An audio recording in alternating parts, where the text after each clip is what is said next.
시험하는 사람이 오늘 연주빨이 같은 연예인 고등학교 1학년 남학생들 감사합니다. 솔직히 내가 말씀을 드리지만 저희 설교보다 자녀를 하나님 더 기뻐하시고 예뻐하시고 예쁨 받으시고 또 여러분들이 앉아서 지금까지 예배드리기 위한 마음까지 오시고 준비하시고 그 예배를 더 크게 받으신다 것을 아시고 그렇지만 또 말씀도 예배 중에 중요하니까 주신 말씀을 잘 받도록 하겠습니다. 기도드리겠습니다. 살아계신 우리 하나님 아버지 감사하고 감사합니다. 10번이고 100번이고 10,000번이고 감사합니다. 우리 인생이 호흡 있는 자체가 감사합니다. 우리가 예수님의 이름으로 호흡하며 부르는 것 그 자체도 이 세상을 정화하고 이 세상을 고치고 땅을 고치는 일인 줄 믿습니다. 오늘 시간 예수 그리스도의 보혈에 의지하여서 노아의 방주처럼 우리를 아무 자격이 없지만 주님 우리를 지으셔서 이 땅에서 굳게 하시고 보호하신 것을 감사합니다. 말씀이 영혼과 골수와 간지를 찔러 쪼개어 하나님 크신 은혜 하나님 얼마나 우리를 사랑하시는가 이 땅을 사랑하신가를 오늘 우리 심령 속에 새겨 주시옵소서. 모든 것이 하나님의 영광이 되게 해 주시옵소서. 예수님의 이름으로 기도드립니다. 아멘.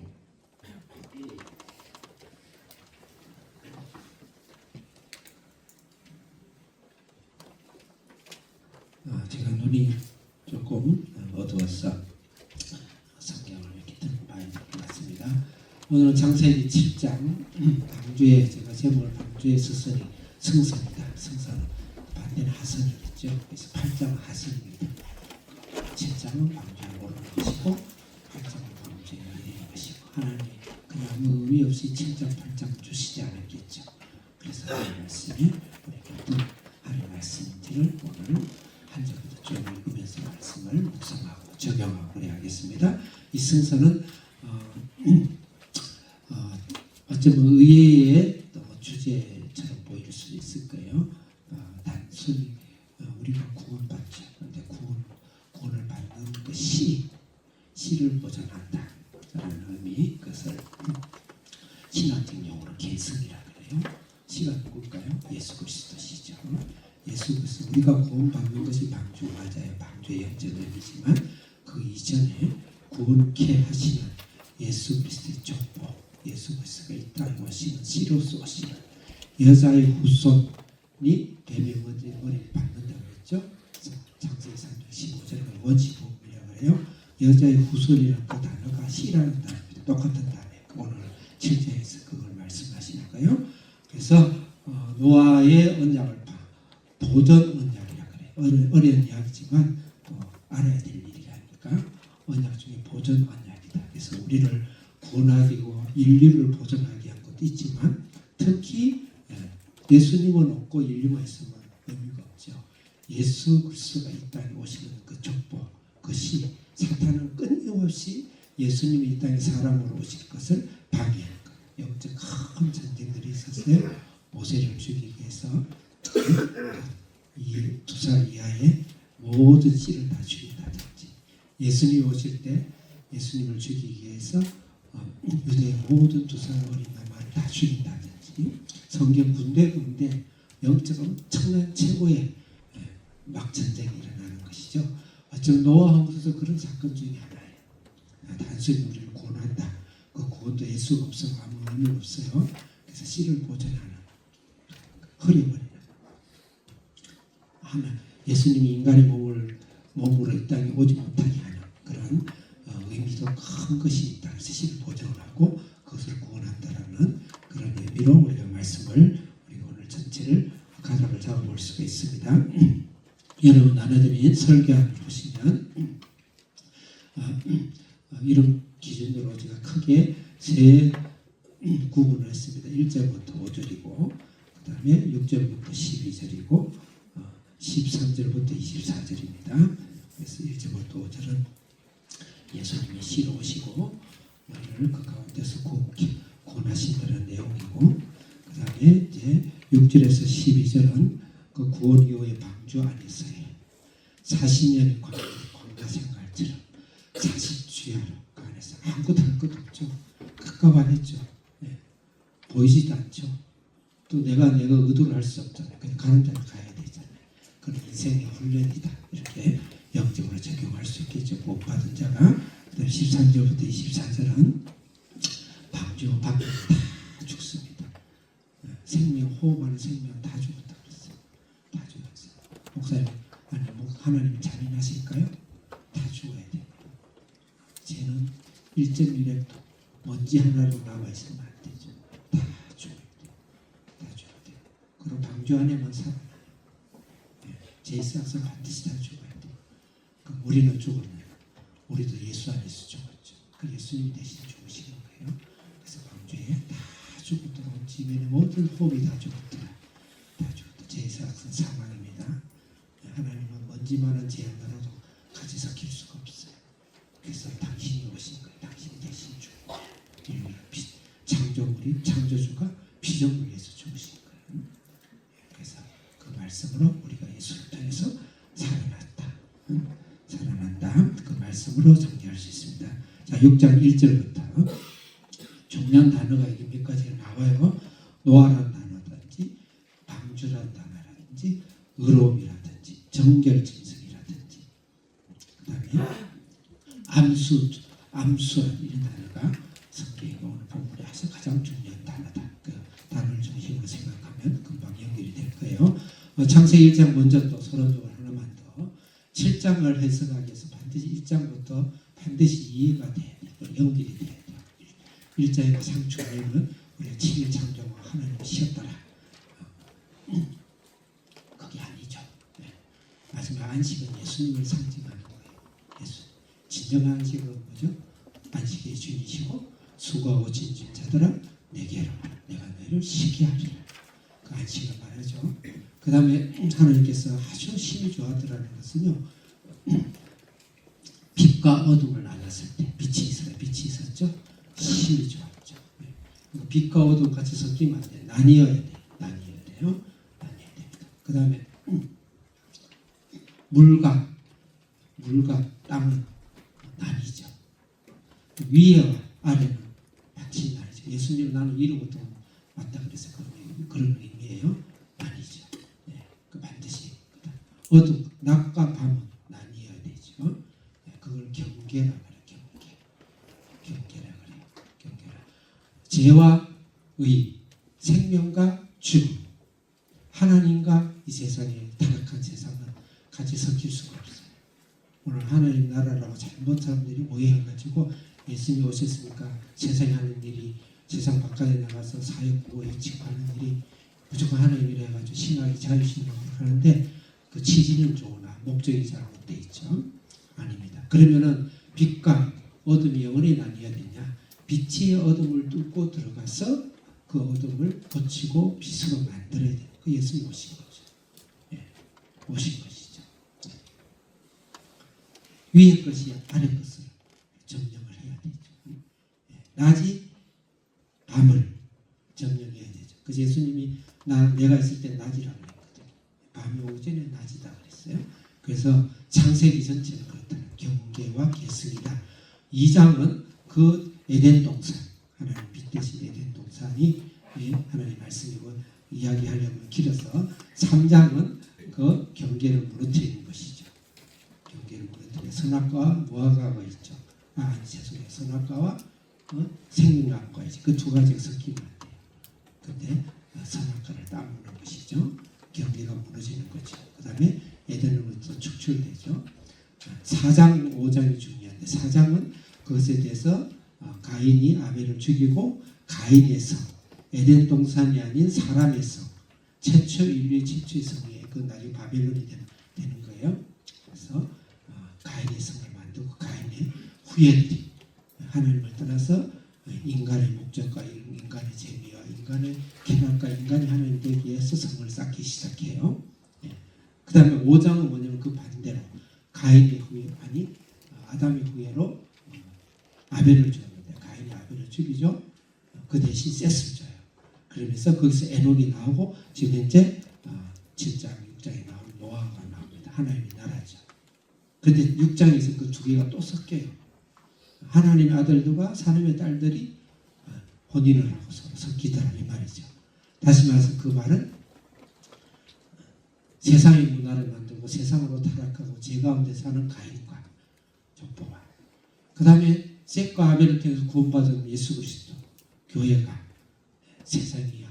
교회가 세상인지 세상 것이 교회 것이고 교회가 세상 것이고 형무소나 거기 가도 30% 바깥에 나와도 크리스찬이 30%이 섞이는 것에 대해서 하나님은 반드시 심판하시고 절대 용납하지 않습니다. 그것을 해결을 하십니다.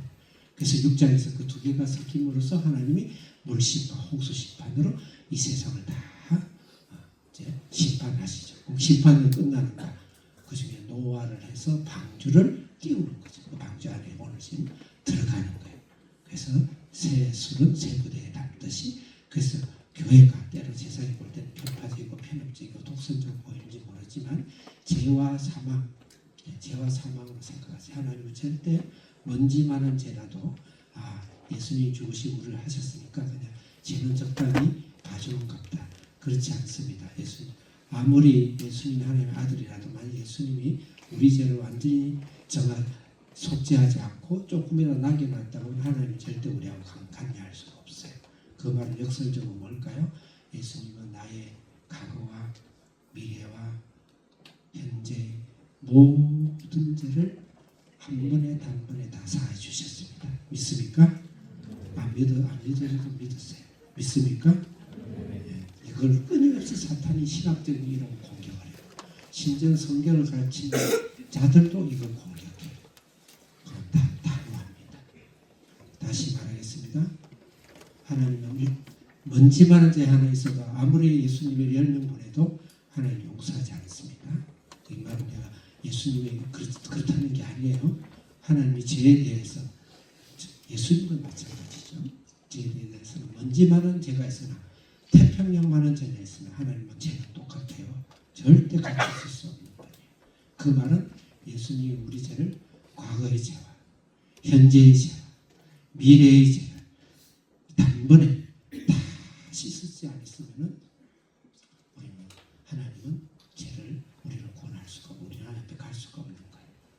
그래서 다시 말해서 우리는 예수 그리스도를 믿음으로 과거와 현재와 미래의 죄를 단번에 다 씻음을 받았습니다. 믿습니까?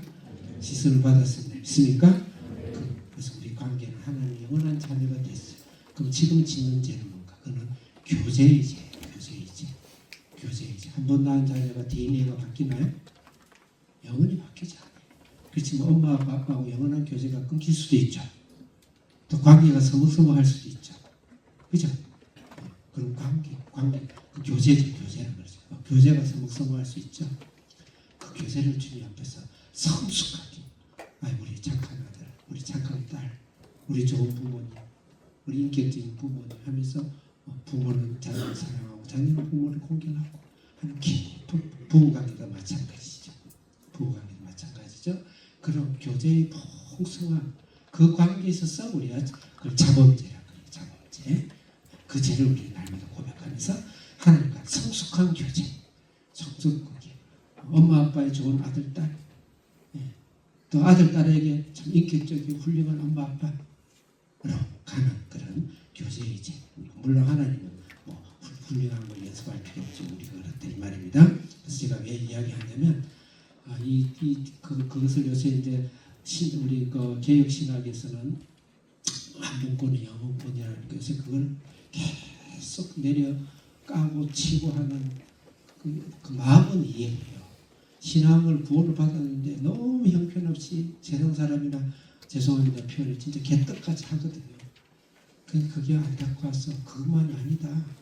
우리가 예수님을 알고 나면 구원받고 난 이후에는 예수님을 더 사랑하고 더 개선하고 더 성숙하고 예수님 더 성장하고 세상 사람보다 10배 20배 낫고 이렇게 살아야 되는데 왜 그렇게 사느냐 해서 그런 안타까움으로 말씀을 주는 좋은데 분명한 번지수는 분명히 번지수가 잘못된 말대로 한번 구원은 영원한 구원입니다.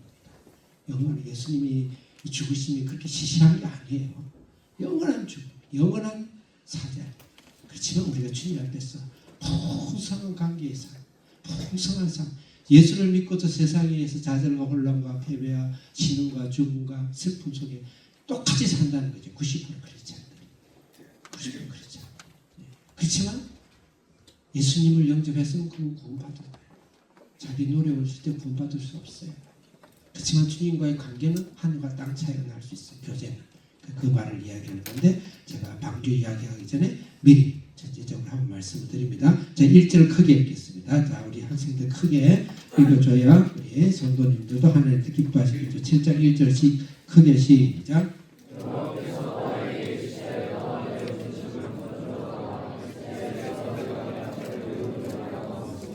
아멘. 여기서 노아, 방주, 의로움이라는 단어에 한번 집중해 봅시다. 노아라는 것은 쉬다, 안식하라는 뜻이에요. 노아의 원어는 뭘까요? 노아예요. 그래서 그 노아는 안식하다, 쉬다 이런 의미입니다. 그러면 창세기 5장 29절 우리 한기 선생님 오늘 말씀이 많은데 빨리빨리 찾고 어쨌든 제가 시간을 마칠게요. 한번 비춰주세요. 창세기 5장 29절 자, 같이 읽겠습니다. 시작.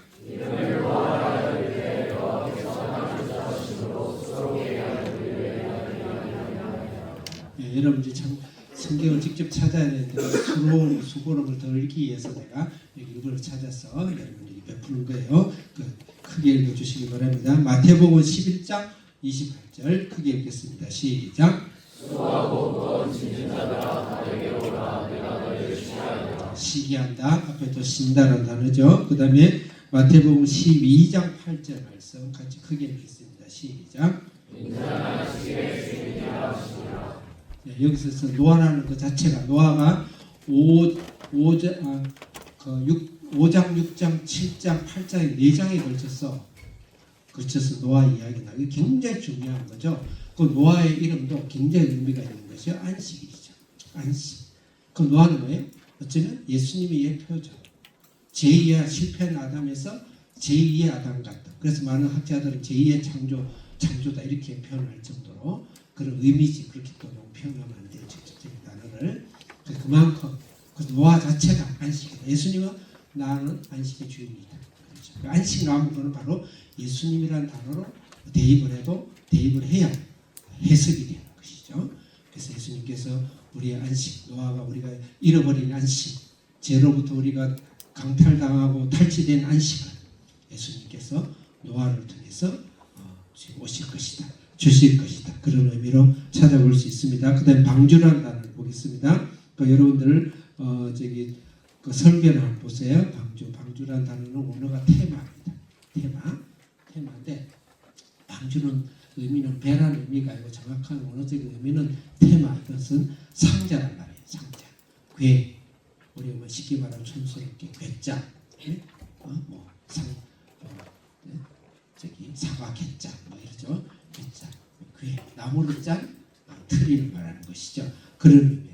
근데 이 똑같은 단어로 테마라는 방주라는 단어로 똑같이 쓴 게 있어요. 성경서에. 그 뒤에 출애굽기 보면 모세가 어린아이 때, 어린아이 때 태어났을 때 그 당시 바로 왕이 2살 이하를 다 죽이라고 그랬죠. 그래서 모세는 엄마가 데리고 있다가 이제 도저히 들키면은 너도 죽고 나도 죽고 다 죽겠구나 해서 할 수 없이 나일강에다가 역청을 해가지고 바구니를 만들어가지고 띄우죠.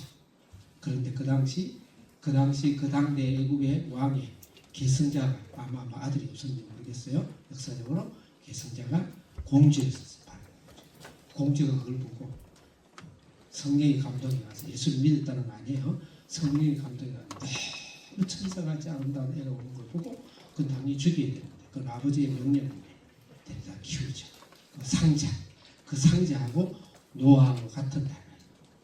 그 영적으로 같은 의미가 있죠.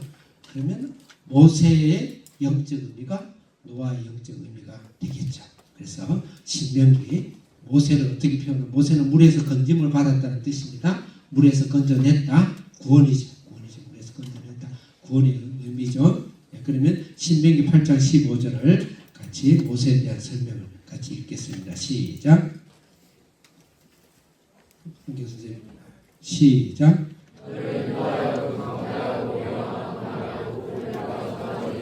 신명기가 아닌데 내가 신명기 이야기했어요? 네? 미안해요. 근데 내가 이렇게 좀 실수를 하는 경우가 있어요. 레이기판 신명기. 네, 어쨌든 제가 근데 말씀을 드릴게요. 네. 그 선지자들 했어요. 선지자 모세와 같은 선지자가 그 선지자가 나중에 인류를 구원해서 나타날 것이다. 그 이야기를 하고 있습니다. 그 이야기 받아서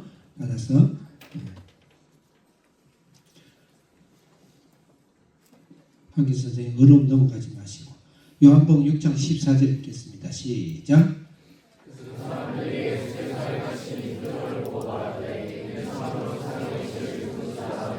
그래서 모세 때 그 선지자가 모세 같은 선지자가 나올 것이다라고 예언을 했는데 요한복음에 와서 보니까 유대인들이 성경을 다 달달 외우잖아요. 유대인들은.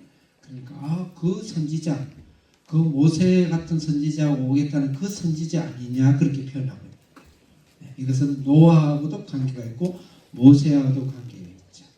구원할, 물에서 그를 구원할, 인류를 구원할 그런 말씀이다. 네, 어렵게 생각하지 말고 한 번만 읽는 겁니다. 그 다음 고린도전서 10장 1절 크게 읽겠습니다. 시작.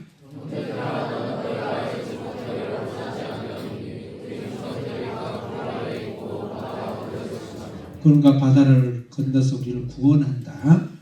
세례, 그 뒤에 세례라는 이야기가 나옵니다. 세례를 준다. 그래서 세례를 주면 그 다음에 홍해를 건널 때 세례를 받고 구원을 받는 그런 이야기를 구름과 바다에서 세례를 받는다는 이야기다. 그렇게 볼 수가 있습니다. 그럼 여기서 우리의 적용점은 방주는 바로 모세의 방주와 같고 노아의 방주와 같고 그 선지자 구원해낸 그 예수 그리스도를 예시하시는 거고 예표하는 것이다. 그 말입니다. 그래서 방주는 오늘 노아의 방주의 사건은 예수님이 오시는 것을 계시하는 것이다.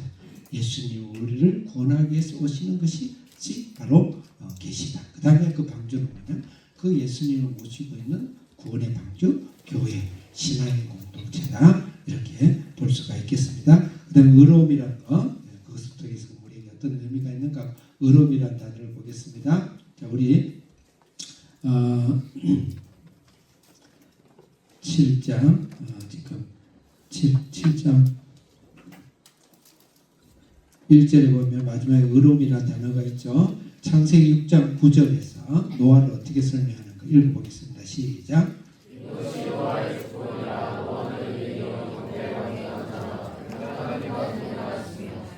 앞장에서 노아는 의인이고 완전한 자고 하나님과 동행한다 그랬어요. 그럼 이 의로움이라는 의미는 무엇일까? 의로움이라는 의미는 무엇일까? 히브리서 11장 7절. 그러면 노아가 한번 제가 묻겠습니다. 노아가 진짜 완전히 의로웠다고 볼 수 있을까요? 8장 9장에 넘어가면 방주에서 나왔는데 술이 취해가지고 술 먹는 것 자체가 죄는 아니에요. 술이 취했다는 건 죄죠. 제 정신이 없어요. 성령이 취하라고 했다. 술 취하지 말고 성령이 취하라고 했다. 말씀은 과거, 현재, 미래 똑같아요. 그 의미는 취했어요. 그리고 헐떡 벗었어요. 그리고 이거는 해서는 안 되는 풍기문란부터 시작해서 많은 성적인 죄로 학자들을 보고 있습니다. 그런다 저런다 막 따지고 무엇이냐 이렇게 할 건 없고 어쨌든 잘못된 죄를 지었어요. 노아가 완전한 자가 아니죠. 완전한 자 아니에요. 의로운 자 아니에요. 근데 성경은 의로움을 무엇으로 기준하고 있는가? 히브리서 11장 7절 같이 구약의 해석서를 쓰는 신약입니다. 11장 7절 읽겠습니다. 시작.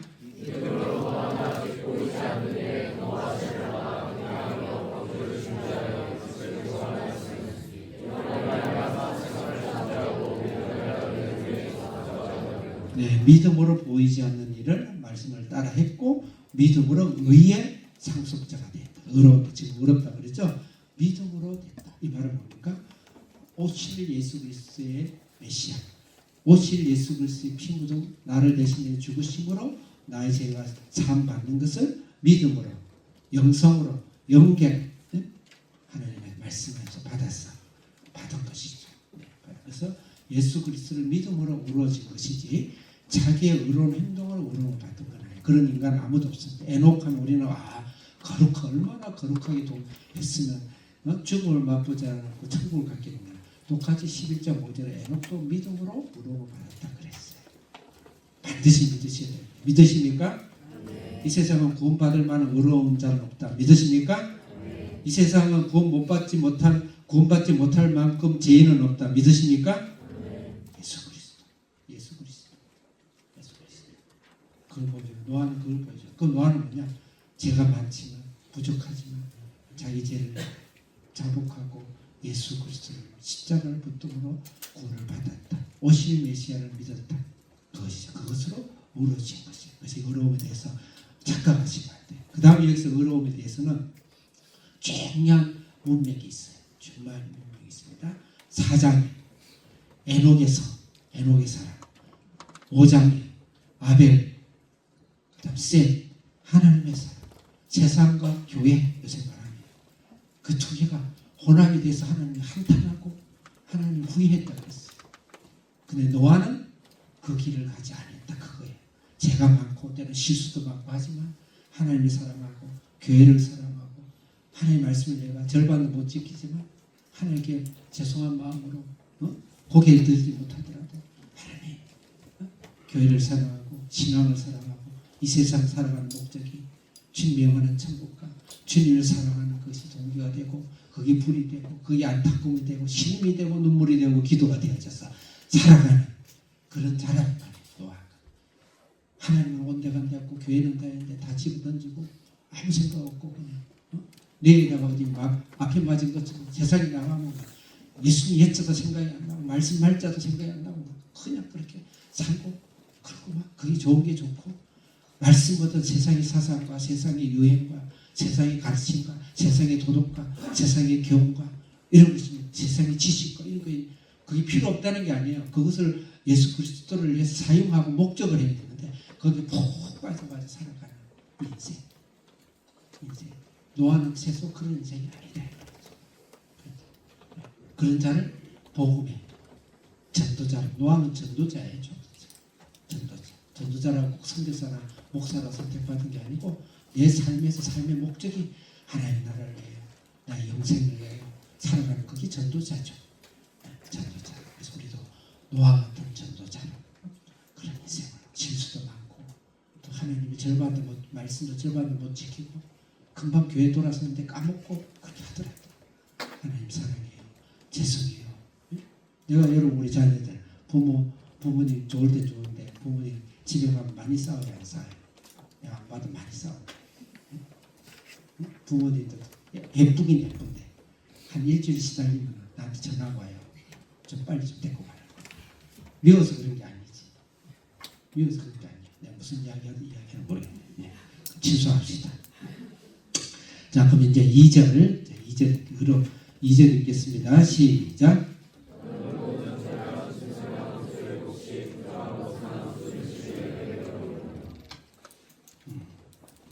여기서 정결한 짐승에 대해서, 그 다음에 암소라는 단어에 대해서 주목을 하겠습니다. 정결한 짐승을 7쌍이고, 그 다음에 부정한 짐승은 둘씩했어요.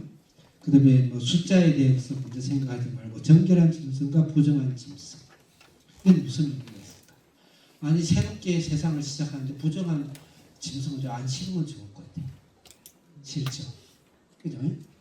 싫죠. 나의 죄를 부정한 것이 없는 자는 구원받지 않아요. 아까 이야기했잖아요. 절반이 아니라 90%가 내가 부정한데 주님 앞에서 순종하지 못하고 살아요. 그렇지만 내 안에 정결한 게 있다. 예수 그리스도 십자가의 공로, 내 안에 예수를 보고 나를 구원해 주시는 거예요. 예? 부정. 그런 의미예요. 정결한 짐승은 더 많아요. 7쌍을 했어요. 그 예수의 피로 노아의 그 광야 안에서도 이 세상의 험한 인생 안에서도 예배 드리는 삶을 얘기하죠. 예배를 어떻게 드리나요? 물도 없을 건데 그 노아가 알아서 준비했겠지. 그거 다 설명하려면 성경 전체를 노아 이야기라도 모자라겠죠. 그래서 예배의 삶. 정결한 짐승은 예배의 제사용이에요. 짐승이. 그 예수님을 육체로 말하는 것이죠. 예수님 죽음을 말하죠. 그래서 정결한 중에 그런데 쓰이고 두 번째로는 정결한 짐승과 부정한 짐승을 왜 넣느냐? 같이 아까도 이야기했지만 우리는 이 땅에서 돌아서면 또 지지고 돌아서면 또 지지고 그걸 정결로 하나님께서 거룩하게 해주셨고 또 점점 성화시켜 주시는 의미가 있는 거예요. 비관한 대로 예수님의 죄를 전가받는 것이죠. 예수님의 행동 중에 몇 가지가 있는데 한기 선생님이 누가복음, 마가복음, 마태복음 좀 띄워주세요. 자, 누가복음 7장 14절 같이 읽겠습니다. 시작.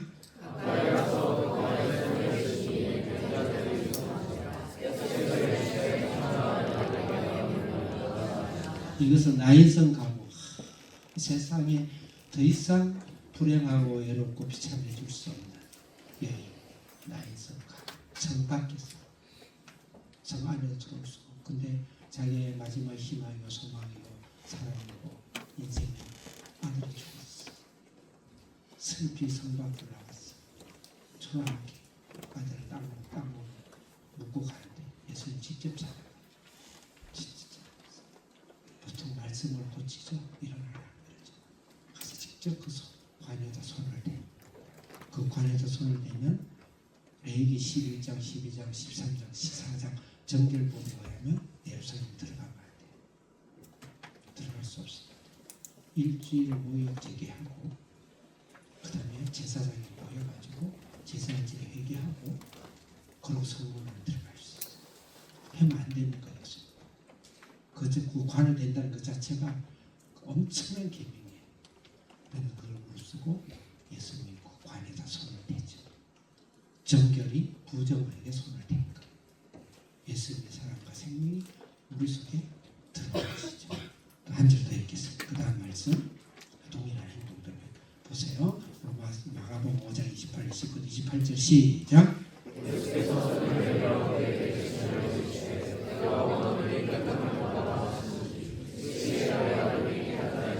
목소리 호흡 맞춰서 시작.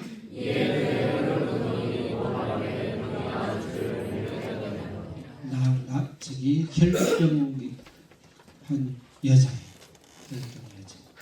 여자가 군중하게 있어. 예수님 옷을 만진 거예요. 분명하게 모든 사람이 다 의식할 수 있게 옷을 만진 거죠.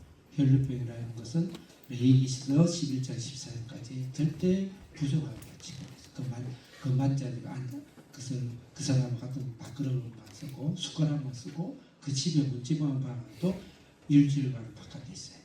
레위 그 제사장에 들어갈 때는 못 들어옵니다. 정결을 시켜야 돼. 철저하게 정결을 시켜.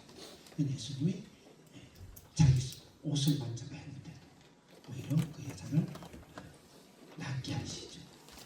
그러니까 정결이 부정을 밀어내죠. 밀어내죠. 고치죠. 한 절만 더 읽겠습니다. 그 다음 말씀 마태복음 8장 3절 시작. 예수께서 손을 내밀어 그에게 드시며 이르시되 너가 원하는 이 병을 받아 하시니 무슨 병이 깨끗해졌어요? 나병은 부정 중에 부정이죠. 그리고 실제 전형적으로 무슨 병 아니에요? 부정 중에 부정이에요. 나병은요 진짜 몇 차례 걸쳐서 정결을 시켜 바깥에서 제사장이 보이고 그 레위기의 신명기 보면 굉장히 자세히 나와 있어요. 근데 예수님이 그거 만지면 안 되는 거예요. 만지죠. 그것은 예수님의 정결이 우리의 부정, 불결이, 부정이 정갈이 임파테이션 되는 것이죠. 그래서 우리가 구원을 받는 그런 의미예요. 방주 원칙을 올릴 때 좀 깨끗하게 해서 부정한 것은 안 올리면 될 것이죠. 우리는 예수 그리스도로 정결하게 되었습니다. 믿습니까? 예수님께서 손을 대셨습니다. 믿습니까? 신랑 눈먼 자리 예수님 그냥 말로 하면 되는데 침을 해가지고 진흙을 해가지고 문에다 이겨요. 예수님 손을 만져요. 예수님 우리 속에 닿아야 예수님 손길 우리 속에 닿으면 모든 것이 깨끗해집니다. 하나만 더 적용합시다. 우리는 예수님의 피로 구원받았고 깨끗해졌습니다. 믿습니까?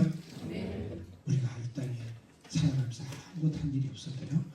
예수 이름으로 깨끗해져서 내가 눈만 뜨고 호흡만 해도 이 땅이 정결해져요. 있습니까? 너무 독선적입니까? 그렇죠. 호흡만. 내가 받는 땅이 정결해져. 그 땅 받기가 그것도 의미가 있어요. 그게 신학적 옳다 옳다. 여러분 사람 비즈니스를 하든 사업을 하든 직장을 하든 사람을 만나고 거기서 앉고 일어서고 그게 정결이에요. 정결이에요. 우리 한비전의 자녀들이 제가 하루에 3번 기도하는 게 제 목표인데 내 혼자 기도하면 너무 힘들고 외롭건데 이 애들이 공할만 한데 같이 기도해 주니까 나는 얼마나 고마운 줄 알아요. 이 기도로 이 세상이 정결해져. 소독을 공부하러 10명이 의미 없어서 부족을 해결 못했어요. 혹시 내가 주님 앞에서 다 항상 못 살고 있다는 떠난다 하더라도 내가 주님을 고백하고 예수 이름을 부르고 예수 이름으로 제 용서를 받고 나 있는 건 앉아있는 나의 조그마한 손바닥만한 나의 인생이라 할지라도 나의 기도를 통해서 나의 삶과 나의 존재를 통해서 하나님 이 땅을 정결케 했습니다. 믿습니까?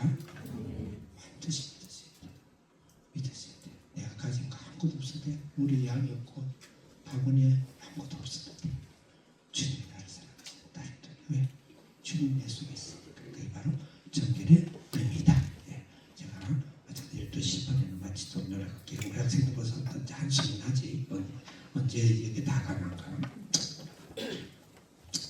자, 3절 그 다음에 암수 나오죠. 암수는 둘식자 암수라는 거. 여기 종류대로보다 이게 지금 암수라는 이야기가 나왔어요. 암과 수는 뭐냐면 종족 번식이죠. 종족을 계승하는 거죠. 예, 종족 계승하는 거죠. 그 의미입니다. 다시 말해서 예수의 씨를 사탄 모르게 그 별 방법을 다. 그래서 사실 동성애라는 죄는 상당히 영적으로 굉장히 심각한 죄. 하나님의 창조 질서를 특히 경계 분명히 구분되어 있어야 돼요. 구분되어 있어야 되고 그 다음에 암과 수로서 씨앗이 종족되고 씨 맺는 자가 되고 그래야 돼요. 그래서 이걸 계승이라고 볼 수 있어요. 계승 암과 수. 창세기 1장 21절 우리 한기사 비춰주세요. 1절부터 3절까지 그 다음부터 쭉 읽으면 돼요. 1절 창세기 1장 21절 크게 읽겠습니다. 이 암수를 다른 창세기 21절이에요. 21절 읽겠습니다. 시작.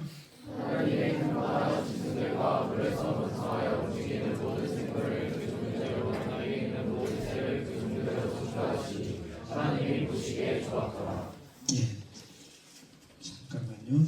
10초만 기다려주세요.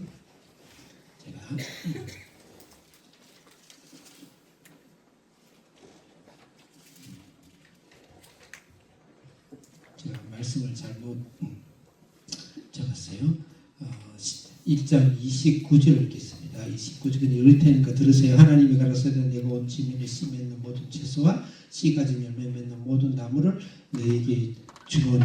여기서 씨 맺는 모든 채소, 씨 가진 모든 열매. 이게 바로 동물에는 암수고 식물에는 씨 맺는 씨 가진 열매 채소를 말하는 이건 암수입니다. 이건 뭐죠? 종족 보존이죠. 종족 유지죠. 종족의 순수성을 간직하는 것이죠. 이게 바로 신학적으로 예수 그리스도가 사람으로 오는데 이 땅에 예수 그리스도 오시고 다윗의 족보로 오고 하나님 오는데 그것을 무너뜨리고 무너뜨리고 하는 사탄의 거대한 전쟁이 천상에서부터 시작되는 거예요. 그래서 6장을 예전에 교부 시대 때는 천사의 아들을 천사의 타락된 모습으로 인간과 이 세상이 정상적인 하나님의 형상으로 오는 씨앗을 잘못되게 하기 위한 한 계획으로 예전 교부시대 때 많이 봤어요. 그거는 정답은 아니지만 그것은 하나님의 아들과 사람의 딸들은 예수를 믿는 사람 교회와 세상과 혼합을 이야기해요. 그럼에도 중의적이고 복수적인 것이 있다 이 말입니다. 씨를 예수님 오시는 것을 흔들어버리고 다윗의 씨로 오지 못하게 흔들어버리고 그런 엄청난 음양한 것이 있다라고 보는 것도 좋아요. 그래서 씨는 바로 예수님이 다윗의 씨. 여기서 씨는 창세기 3장 15절에 뱀의 여자의 후손이 뱀을 머리를 밟는다 할 때 그 후손이 바로 씨라는 똑같은 단어, 테마랑 똑같은 단어입니다. 그렇게 하셨어요. 그래서 여기서 예수님이 우리를 오셔서 예수님이 오지 않으면 이 땅은 아무런 의미가 없다. 그렇게 볼 수가 있겠습니다. 자, 그러면 이제 다시 이제 쭉 읽으면서 가겠어요. 7장 4절 읽겠습니다. 4절 시작.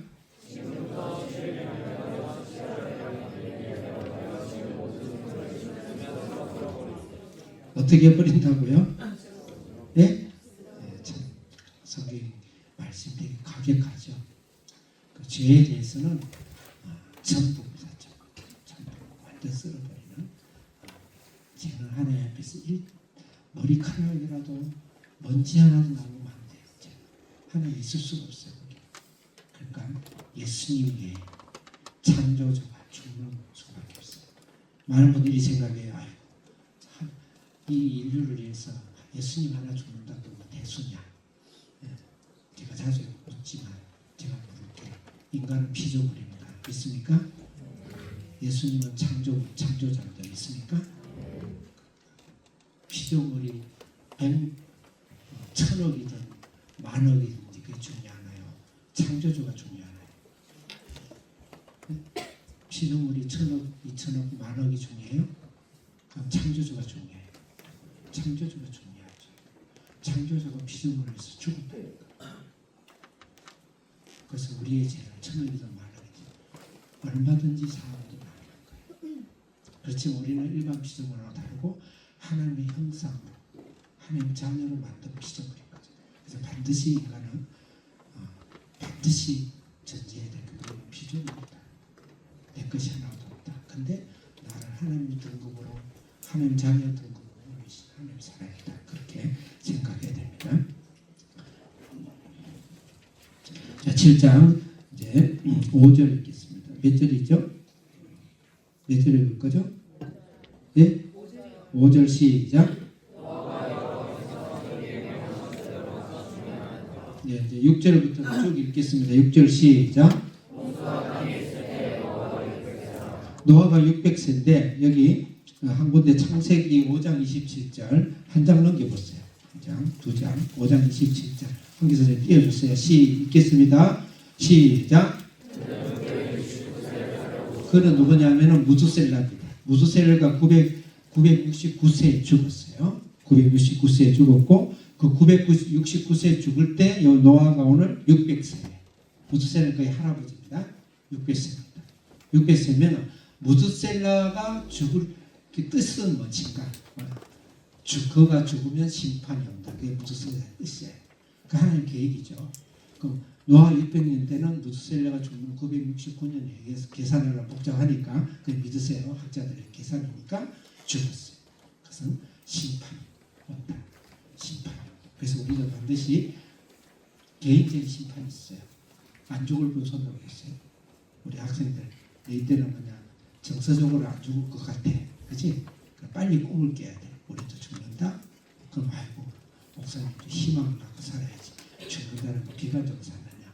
죽음을 해결하는 사람은 굉장히 희망적이고 인생의 용기가 있고 꿈이 있어요. 죽음을 해결해야 인생을 정복할 수 있다. 예.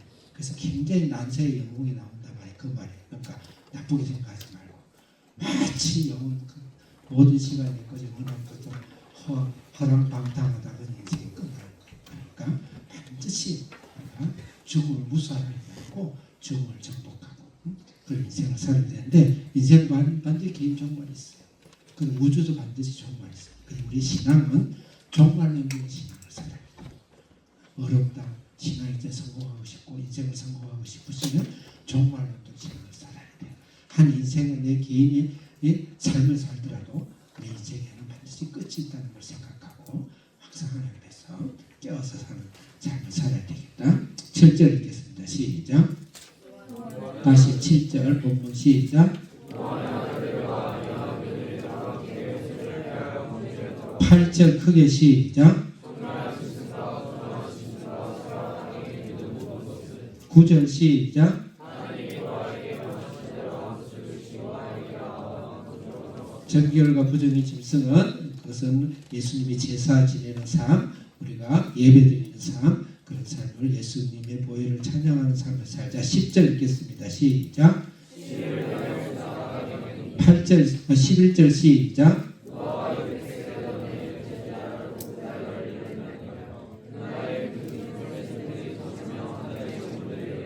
12절 시작. 이게 뭐 왈과 왈부가 있어요. 이게 하늘에 큰 창들이 열려가지고 비가 왔다. 이것이 윗궁창이 무너졌다. 그렇게 보는데 그 전혀 틀린 말도 아니에요. 그렇지만 또 인부 그 진화론 자들은 그건 아니다 그렇게 이야기하는데 싸우지는 말고 근데 큰 궁창이 열려왔던 것이 그것이 성경 말씀에 분명히 윗궁창이 있었잖아요. 네. 그 다음에 그 이후로 인간의 수명이 점점 짧아져서 예전에는 1000년 살았는데 지금 120살 산다. 요새는 생명과학이 생명의 신비가 벗어지고 있어요. 활성산소에서 인간이 죽어요. 위층에서 활성산소를 막고 있었던 것이죠. 어떤 분들은 달 날아간 게 거짓말을 하는 분도 있어요. 모함설이죠. 근데 과학적으로 이해가 돼요. 왜요? 달 날아간 그 활성 그 적외선으로 햇빛을 활성산소로 모든 게 다 녹고 인간은 그 자리에 죽어요. 어떤 것도 뚫고 들어오는데요. 그렇게 이해하면 이해가 돼요. 어쨌든 활성산소 층이 그 활성산소라는 그 층이 없어졌다. 그렇게도 볼 수가 있는데 그가 싸울 필요는 없다. 그냥 위에 있는 공장이 해가지고 물이 되고 홍수가 났다. 그러면 돼요. 그렇게 주장하는 학자들 많이 있다. 그걸 참고를 하시기 바랍니다. 12절 읽겠습니다. 13절 시작.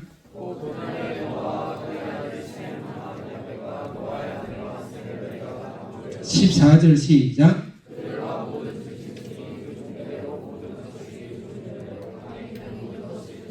정류되라는 것은 경계라는 성경 신학이 아주 중요합니다. 하나님 절대 경계가 뚜렷해요. 하나님 나라 세상은 뚜렷합니다. 뚜렷해요. 예수가 있고 없고는 뚜렷해요. 뚜렷합니다. 다음 뭐냐? 예수로 낮과 밤은 뚜렷하죠. 해와 어둠은 뚜렷하죠. 빛과 어둠은 뚜렷하죠. 그건 다 뭐냐? 빛이 어둠을 정복하고 위의 것이 아래 것을 정복하고 그렇게 하라는 거예요. 낮이 밤을 정복하고 그래서 경계가 뚜렷한 거예요. 반드시 경계가 뚜렷하다. 그게 그 다음 경계와 함께 계승 씨앗이 뚜렷합니다. 예수 그리스도의 씨앗 중요합니다. 네, 그래서 15절 읽겠습니다. 크게 시작.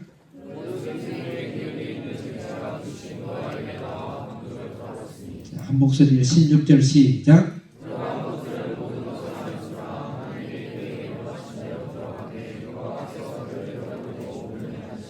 닫고 여는 게 하나님이 닫고 열으셨어요. 그러니까 얼마나 답답하겠어요.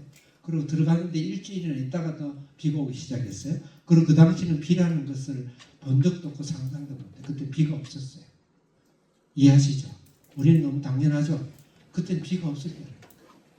그걸 믿는다는 자체도 기적이죠. 그 노아의 믿음이. 자, 그 다음에 18절 읽겠습니다. 시작. 19절 큰 소리로 시작.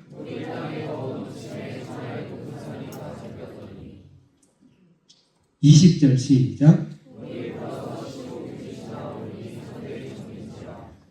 그래서 이 방주 안에서 40주야를 있으면서 문도 내가 닫고 여는 것이 아니고 그 좁은 공간에서 또 그를 믿고 있다는 그 좁은 공간의 삶은 구원 이후에 우리가 모세 40년의 광야 생활처럼 우리가 때로 예수님 믿었는데 왜 이러지?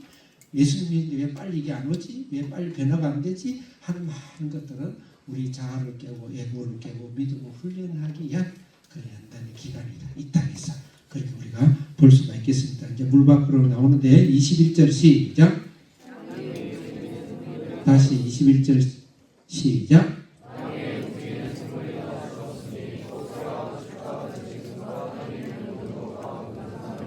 생물이 얼마큼 죽었어요? 예? 다 죽었어요. 22절 시작. 호흡하는 것이 얼마나 죽었어요? 다 죽었어요. 여러분 쟤는 얼마큼 사해져야 돼요? 다 죽어요. 제일 싹스는 죽음이에요. 이 땅에서 노아 바깥에 있는 건 다 죽어요.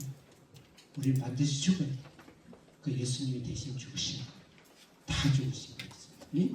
예, 그렇게 우리가 적용하면 좋겠어요. 23절 읽겠습니다. 크게 마지막으로 시작.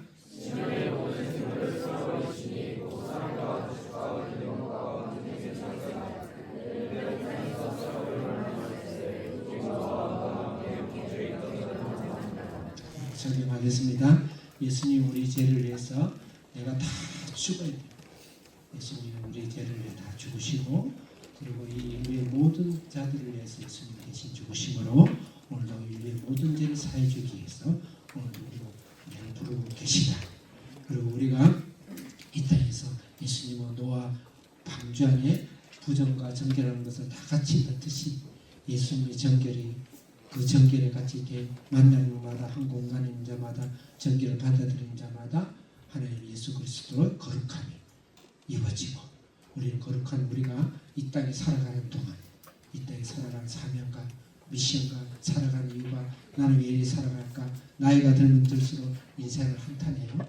그리스도인도 한탄하는 사람이 많아요. 절대 그러면 안 돼. 예수 그리스도의 그 정결함이 내 속에서 내가 안전하거나 내가 그 밟는 땅이 하나님의 복을 받고, 내가 호흡하는 땅이 하나님의 복을 받고, 그 사명과 그 축복권을 우리에게 주시다는 것을 반드시 믿고 내가 가능한 오래 사세요. 건강하게 사세요. 잘 사세요. 잘 살아야 돼요. 저는 우리 부모님 90이 넘었는데 오늘도 좀 오래 살았으면 좋겠어요. 그분의 호흡과 그분의 생존이 이 땅을 하나님 위해서 우리 자녀를 잘 키우고 신앙으로 키우고, 지금은 이 시기 오락가락 하세요. 그래도 하나님 뜻 안에서 그 예수의 복음, 그 호흡이 이 땅을 거룩하게 하고 이 땅을 하나님의 말씀을 고치고 그렇게 하는 것이죠. 그 그리스도인들은 여러분들은 반드시 하나님 앞에서 영육간으로 살아있어야 된다. 기도하겠습니다. 살아계신 하나님 아버지, 감사합니다. 예수님의 거룩하심이 노아의 방주를 통해서 당신이 씨앗이 시대에서 우리를 구원하시고 이 땅에 오신 것을 감사합니다. 주님 우리를 구원해 주시고 역사해 주시고, 우리의 호흡이 우리의 조금하고 짧은 인생 같지만 우리의 인생이 이 세상을 구원하고 자녀를 구원하고 내 인생을 구원하고 부모를 구원하고 이 세상에 죽어가는 영혼들을 예수님의 이름으로 예수님의 거룩함으로 전해지는 그런 삶의 사명으로 직장과 사업과 가정과 자녀와 우리 인생과 교회와 우리 신앙 안에 축복하시고 믿음을 다하여 주시옵소서. 이 세상에 노아 바깥에는 다 죽을 수밖에 없습니다. 내가 곧 길이요 진리요 생명이니 나로 말미암지 않고는 하나님 앞에로 올 자가 아무도 없다고 하셨습니다. 그 말씀은 진리입니다. 제 싹은 반드시 죽음입니다. 우리가 호비 이 땅을 점령하고 이 땅을 거룩한 예수의 피로 물들일 수 있는 그런 사명으로 오늘도 담대하게 살아가고, 우리 한비전 자녀들도 영성과 실력으로 전 세계를 누비며 하나님의 호흡으로 하나님의 생명을 실어나가는 그런 믿음의 자녀들 다 될 수 있도록 축복해 주시옵소서. 예수님의 이름으로 기도합니다. 아멘.